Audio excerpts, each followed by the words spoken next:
કરીએ વડોદરા જિલ્લાના સાવલી તાલુકાના મેવાલિયા પુરાપુરા ગામમાં દરબાર સમાજ અને ભોઈ સમાજ વચ્ચે ઉગ્ર અથડામણ સર્જાઈ હતી। નાની બાબતે શરૂ થયેલો વિવાદ થોડા જ સમયમાં હિંસક સ્વરૂપ ધારણ કરી ગયો હતો। ભોઈ સમાજ દ્વારા દરબાર સમાજના ઘરો પર પથ્થરમારો કરવામાં આવ્યો હતો। ત્યારબાદ મારક હત્યારો સાથે થયેલા હુમલામાં દરબાર સમાજના 5થી વધુ લોકો ઇજાગ્રસ્ત થયા હતા।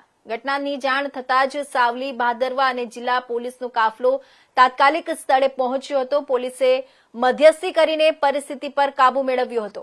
હાલ ગામમાં શાંતિનો માહોલ છે અને પોલીસ દ્વારા ચુસ્ત બંદોબસ્ત ગોઠવી દેવામાં આવ્યો છે। તમામ ઇજાગ્રસ્તોને તાત્કાલિક સારવાર માટે સાવલી જન્મોત્રી ચિકિત્સા કેન્દ્ર ખાતે ખસેડવામાં આવ્યા છે।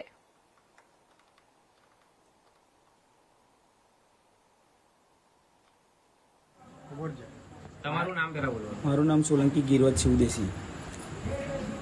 અમે જોબ પર હતા, મારું કન્સ્ટ્રક્શનનું કામ ચાલે એટલે મને ઘરેથી ફોન આવેલો એટલે સીધા લોકો કંઈક ફરિયાદ કરી હતી એટલે અમે ગયા હતા ભાદરવા પોલીસ સ્ટેશનમાં। એટલે આ સરપંચે સમાધાન કરાવડાયું અને પછી પ્રી પ્લાનિંગથી એનો આખો સમાજ લઈને અમે તો શાંતિથી બેઠા હતા। અમે અમારા ગામમાં લગ્ન હતું એટલે જમીન બધા ઘરે બેઠા હતા।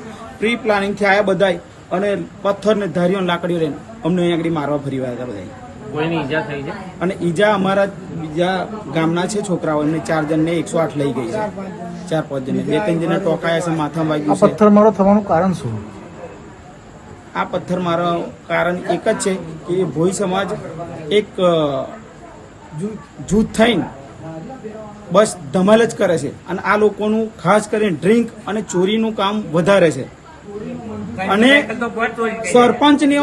સરપંચના બળ પર, એમના સમાજના સરપંચના બળ પર 2 વાર તો ચોરીમાંથી છોડાઈ લાયેલા છે એ લોકોને અને અત્યારે એ સરપંચના પાવરથી જે લોકો ધમાલ કરે છે અહીંયા। અમારું એવું કેવું છે મીડિયા તરફથી, મીડિયાના એના તરફથી કે કાયદેસરની કાર્યવાહી ના થાય તો અમે ગાંધીનગર લગીને છોડવાના નહીં। અમને સરપંચને, મારું નામ સોલંકી ગિરવત કુમાર ઉદેશી।